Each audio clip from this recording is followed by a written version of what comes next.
गोवर्धन में जब श्रीनाथ जी विराजते थे तो श्रीनाथ जी अपने वैष्णव भक्तों से बात भी करते थे। तो एक बार एक वैष्णव से उन्होंने कहा कि मुंह को दही पीनो है, दही लेके आ मेरे काजी। तो एक गोपी जा रही थी दही लेकर के, तो वैष्णव गया जाकर के बोला दही है तुम्हारे पास? बोले हाँ बिल्कुल मीठा दही है। बोले कितने का है? बोले तुम क्या दे सकते हो? बोले तू जो मांगेगी सो दे देंगे। तो बोले हमने आपको मंदिर में देखा है, आप श्रीनाथ जी की सेवा करते हो, एक काम करो मुक्ति दे दो और दही ले लो, मुक्ति के मूल्य से दही ले लो। तो उस वैष्णव ने कहा कि ठीक है तुमको मुक्ति मिल जाएगी, दही दे दो। बोले मैं कैसे मान लूं कि मुझे मुक्ति मिल जाएगी?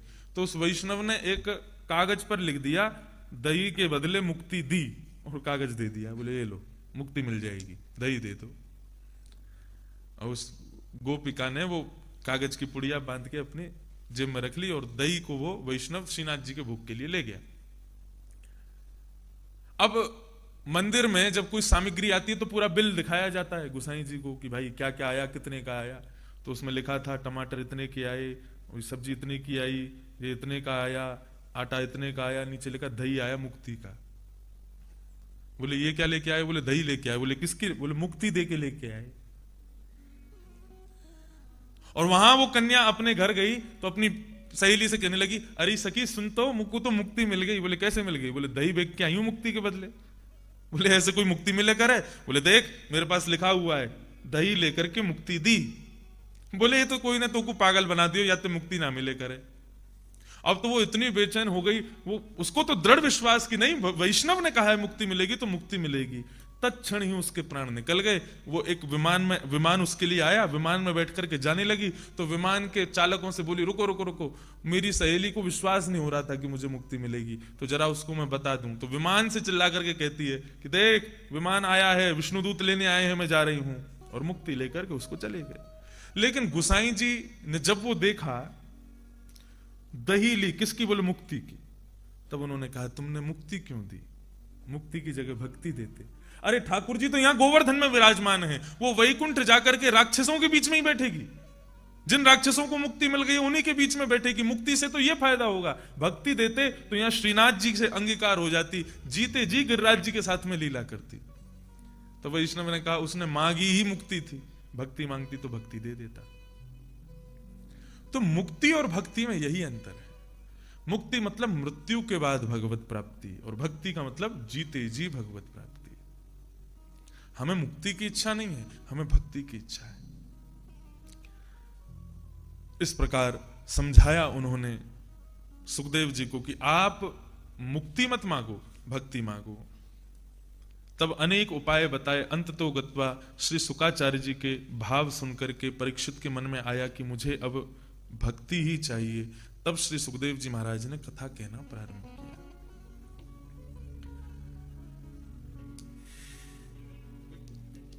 श्रीमद् भागवत पहले केवल 4 श्लोकों में थी, चतुश्लोकी भागवत। ब्रह्मा जी प्रातःकाल उठकर के समाधिस्थ होकर के ध्यान लगा रहे थे, तभी श्री नारद जी महाराज पहुंचे और उन्होंने पूछा कि पिताजी आप किसका ध्यान लगा रहे हो?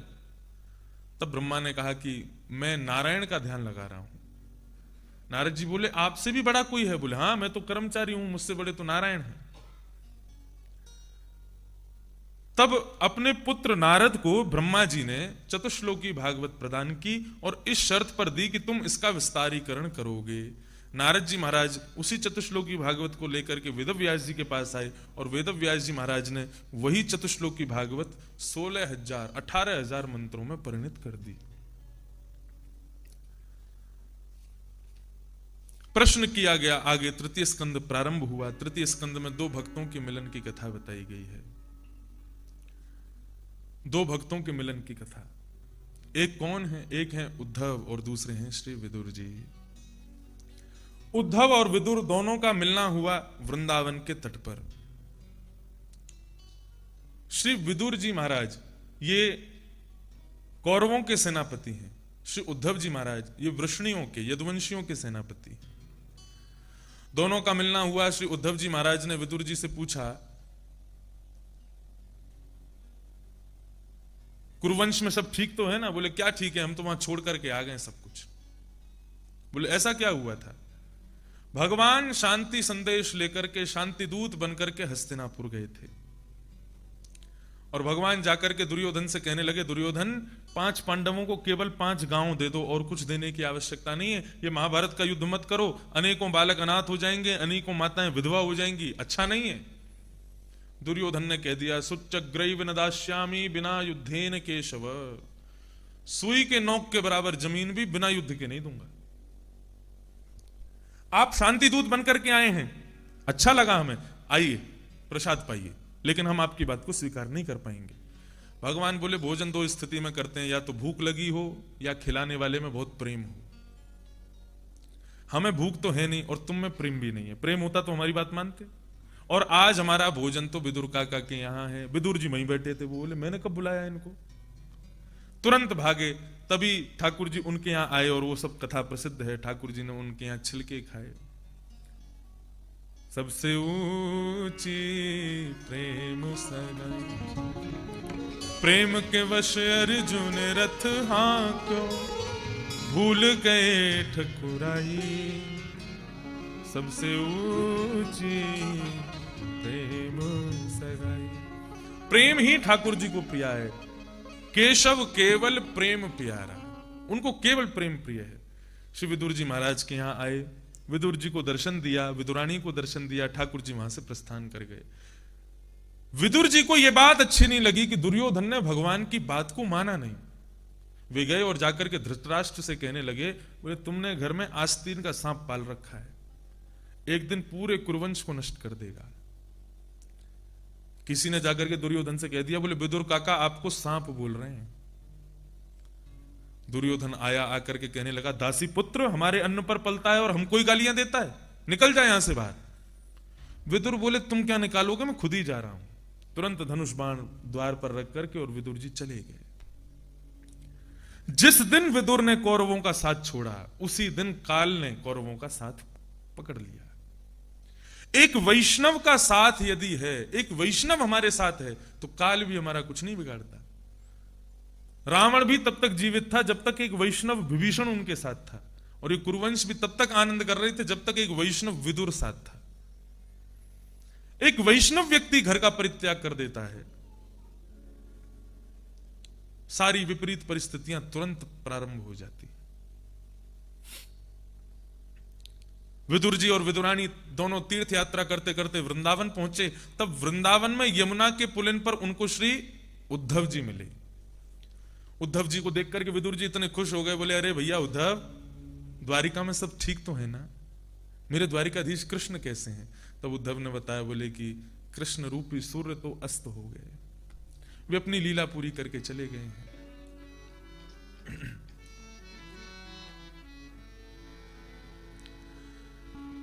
उद्धव जी के मुख से इन वचनों को सुनकर के विदुर जी बहुत दुखी हो गए। विदुर जी महाराज ने पूछा कि अपनी लीला पूरी करने से पहले ठाकुर जी ने तुम्हें कुछ बताया? तब श्री उद्धव जी महाराज कहने लगे, भगवान ने जाते जाते भागवत धर्म का विवेचन किया है। श्री विदुर जी महाराज कहने लगे, जो भागवत धर्म भगवान ने तुमको सुनाया, क्या वो तुम मुझे सुनाओगे? उद्धव जी महाराज कहने लगे, क्षमा करना विदुर, लेकिन भगवान ने मुझे आज्ञा नहीं दी है। भगवान ने केवल मुझे एक आज्ञा दी थी कि विदुर, उद्धव, तुम मेरी पादुका लेकर के बद्रिकाश्रम चले जाओ। लेकिन वहां पर मैत्री मुनि भी थे, उनको भगवान ने आज्ञा दी थी कि मेरा विदुर यदि तुम्हारे पास आवे तो उसको यह भागवत धर्म सुना देना। हरिद्वार में गंगा के तट पर मैत्री मुनि का आश्रम है, मैं बद्रीनाथ जा रहा हूं, तुमको हरिद्वार छोड़ दूंगा, चलो। विदुर और उद्धव दोनों साथ में मैत्री मुनि के आश्रम पधारे, और यहां से उद्धव जी तो बद्रीनाथ चले गए और मैत्री मुनि बैठे हैं इसी गंगा के तट पर मैत्री मुनि के आश्रम पर, श्री विदुर जी महाराज। अब बिल्कुल सुनने योग्य प्रसंग है, क्योंकि अब यहां से पूरा भागवत की फिलॉसफी शुरू होगी, पूरा भागवत का विज्ञान शुरू होगा। मैत्री मुनि के आश्रम पर श्री विदुर जी बैठे हैं और मैत्री मुनि से प्रश्न करते हैं कि वो भागवत धर्म मुझे सुनाइए जो भगवान ने अपनी लीला पूरी करने से पहले आपको सुनाया था।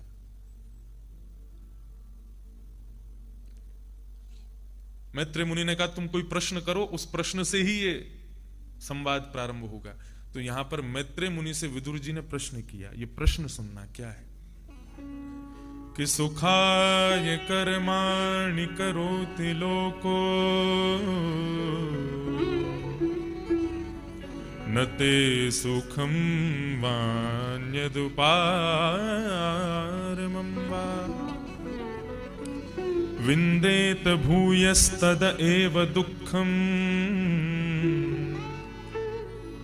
यदत्र युक्तं भगवान वदेन्नः। बहुत सुंदर प्रश्न है। मानव कर्म क्यों कर रहा है? जिसको देखो वही भागदौड़ में लगा हुआ है। कोई पहाड़ों पर भाग रहा है, कोई समुद्र के किनारे भाग रहा है, कोई विदेश भाग रहा है, कोई दक्षिण भाग रहा है, कोई उत्तर भाग रहा है, कोई पश्चिम, कोई दक्षिण, कोई पूरब की ओर भाग रहा है। क्यों इतनी भागदौड़ है मानव के अंदर? क्यों इतना पारिश्रमिक बनता जा रहा है मानव? क्यों इतनी मेहनत करता है? क्यों इतना कर्म करता है? केवल एक वस्तु की प्राप्ति के लिए। किसकी प्राप्ति? सुख। खुद से पूछो, क्यों करते हो आप इतनी मेहनत? सुखाय कर्माणि करोति लोको। सारा लोक, सारा विश्व केवल सुख चाहता है, उसी के लिए परिश्रम कर रहा है। लेकिन इतनी मेहनत करने के बाद भी नते सुखम वान्यदुपारमं वा। इतनी मेहनत करने के बाद भी मानव को वही नहीं मिलता जिसके लिए वो इतनी मेहनत कर रहा है। सुख नहीं मिलता। तो फिर मानव कर्म करे ही क्यों जब उसको सुख मिलना ही नहीं है? तो ये प्रश्न किया है। क्यों कर्म कर रहे हैं हम लोग? हम इतना बोझ ढो रहे हैं, इतने हम लोग परिश्रम कर रहे हैं, फिर भी हमको सुख क्यों नहीं मिल रहा है? क्योंकि सुख हमें चाहिए ही नहीं। हम जिसकी याचना कर रहे हैं वो कर्म से मिलता ही नहीं है, केवल शांति मिलती है।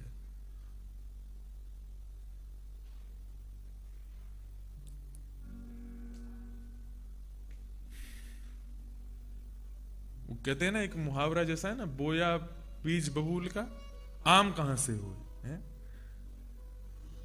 कर्म रूपी बीज का फल शांति है, और हम क्या चाह रहे हैं? इसमें से सुख निकल के आ जाए।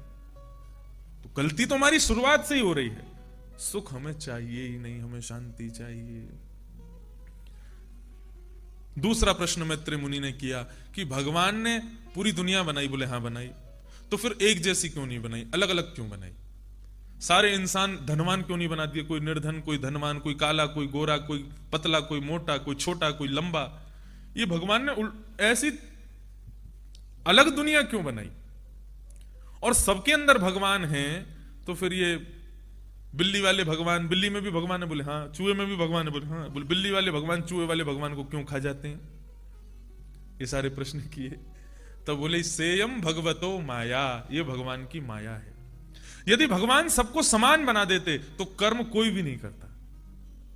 हम लोग कर्म क्यों करते हैं? क्योंकि हम किसी को अपने से ज्यादा श्रेष्ठ देखते हैं। वो मुझसे अच्छा है, मुझे उससे भी आगे निकलना है, तो हम कर्म कर रहे हैं। यदि हमें पता चल जाए कि हम सर्वश्रेष्ठ हैं तो हम कर्म करेंगे ही नहीं। हम सब समान हैं तो हम कर्म करेंगे ही नहीं। हम विपरीत हैं, कोई गरीब है, कोई धनवान है, कोई मोटा है, कोई पतला है, इसीलिए तो हम लोग कर्म कर रहे हैं।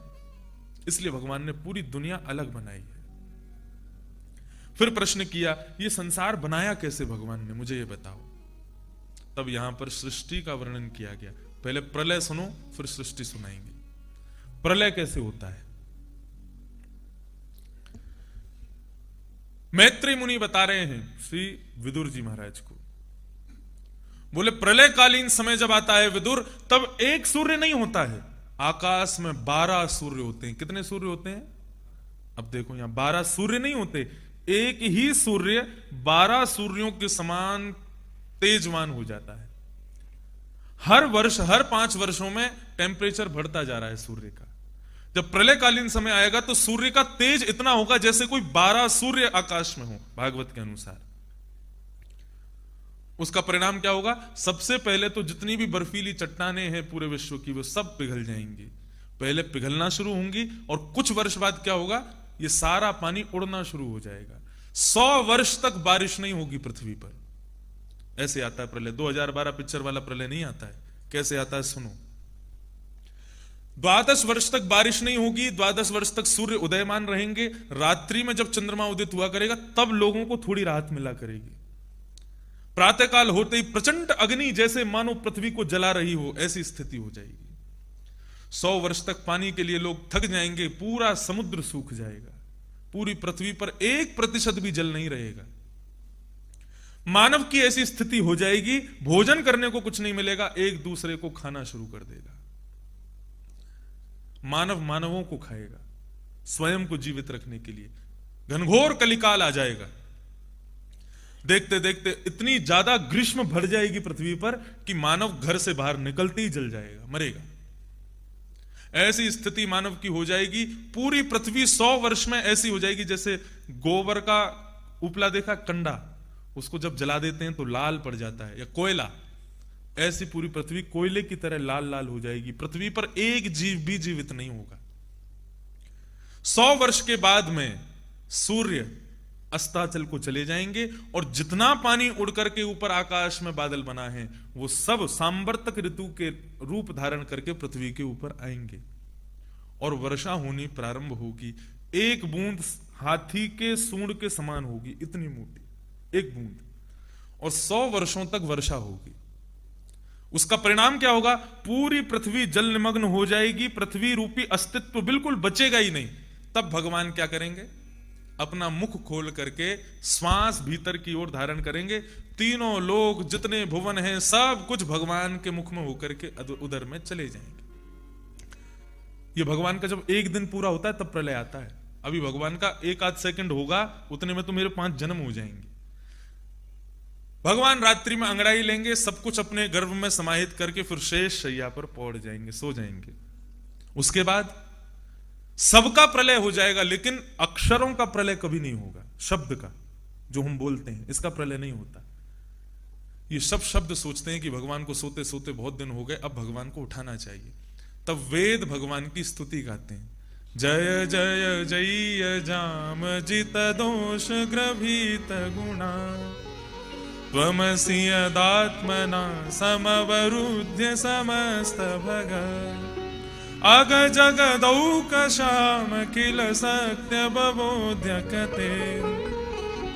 इस प्रकार वेद स्तुति गाएंगे भगवान की। उन स्तुति को सुनकर के ठाकुर जी की नेत्र धीरे धीरे खुलेंगे। ठाकुर जी अंगड़ाई लेंगे, अपनी आंखों को मीडेंगे, सोचेंगे क्या करूं क्या करूं क्या करूं, अकेला बैठा हूं, कोई भी नहीं है भगवान के पास। तो भगवान चिंतन करते हैं, एको हम बहुश्याम, मैं एक हूं, अब बहुत होना चाहता हूं। तभी क्या होगा? नाभि से एक तब कमल उत्पन्न होगा, उस कमल पर ऊपर ब्रह्मा प्रकट होंगे। ब्रह्मा बोलेंगे, कोहम कस्तम कुतायात कोमे जन्नी कोमे तात, मैं कौन हूं, कहां से आया हूं, मेरा जन्म कहां से हुआ और ये मैं कहां बैठा हूं। कमल के नीचे जाना शुरू करेंगे, 1000 वर्ष हो जाएगा, लेकिन कमल की उत्पत्ति कहां है ये उनको दिखाई नहीं देगा। तब दोबारा ऊपर जाकर के बैठ जाएंगे, विचार करेंगे, कहां से आया हूं, कौन हूं मैं, क्या है ये सब, हो क्या रहा है, मुझे पता क्यों नहीं चल रहा। तब जल में से 2 शब्द उत्पन्न होंगे, तप तप तप, तप करो। जल टपकेगा कमल में से, उसकी ध्वनि से वे समझ जाएंगे तप करो। किसका तप करूं? बोले निर्गुण निराकार ब्रह्म का तप करो। तब ब्रह्मा जी ने निर्गुण निराकार ब्रह्म का तप किया, तभी वो निर्गुण निराकार ब्रह्म सगुण साकार बन के प्रकट हुए। ब्रह्मा ने कहा, आप कौन हैं? बोले मैं ही तुम्हारा पिता हूं। मुझे क्यों बनाया आपने?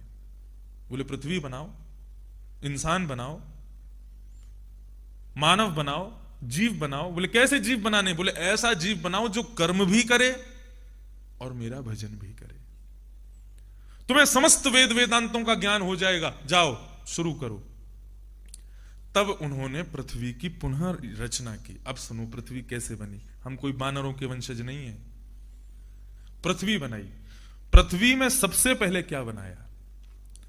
पृथ्वी में सबसे पहले उन्होंने उद्भिद बनाए। उद्भिद किसको कहते हैं? जो जमीन फाड़ करके पैदा होते हैं, यानी कि पेड़।